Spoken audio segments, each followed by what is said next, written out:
നാളെ നാം ഓരോരുത്തരും വീൽ ചെയറുകളിലും കിടപ്പുപാഴയിലും മന്തി ഉറങ്ങുമ്പോൾ സ്വന്തം മലമൂത്ര വിസർജന പോലും വൃത്തിയാക്കാൻ കഴിയാതെ മലത്തിലും മൂത്രത്തിലുമായി നാം കിടന്നുറങ്ങുമ്പോൾ നമ്മെ വൃത്തിയാക്കാൻ മറ്റുള്ള രാജ്യങ്ങളിൽ നിന്നും പ്രദേശങ്ങളിൽ നിന്നും നമ്മുടെ വളണ്ടിയർമാർ പാഞ്ഞു വരേണ്ട ഒരു ഗതികേട് നമ്മുടെ കുടുംബത്തിനുണ്ടാകാൻ പാടില്ല.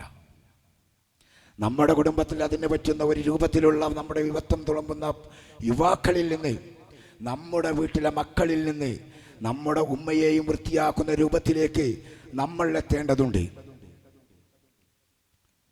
മറ്റൊരുത്തൻ വന്ന് നമ്മുടെ ഉമ്മയെയും ഉപ്പയെയും മലമൂത്ര വിസർജനം ചെയ്യുന്ന ഭാഗം വൃത്തിയാക്കുന്നതിലേറെ ഉപകാരപ്പെടുക നമ്മുടെ മക്കൾ നമുക്ക് ചെയ്യുന്ന സേവനമാണ്.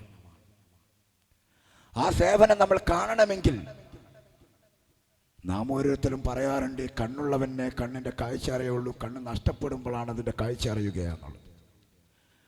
നമ്മൾ അസുഖബാധിതനായി കിടന്ന് ഒരു മനുഷ്യൻ്റെ ശരാശരി ഒരു മനുഷ്യൻ 3 ദിവസം സ്വന്തം കട്ടിലിൽ നിന്ന് എഴുന്നേൽക്കാൻ കഴിയാത്ത ഒരവസ്ഥയിൽ വന്നാൽ അദ്ദേഹത്തിൻ്റെ പുറം ഭാഗം, അദ്ദേഹത്തിൻ്റെ ബാക്ക് ഭാഗം 4 സ്ഥലങ്ങളിലായിട്ട് പൊട്ടിമുറിവ് വീഴും.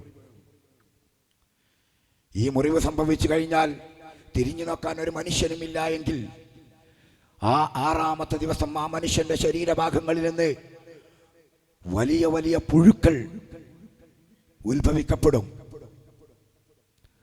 നമ്മുടെ നാട്ടിലെ രോഗികൾക്ക് വേണ്ടി നമ്മൾ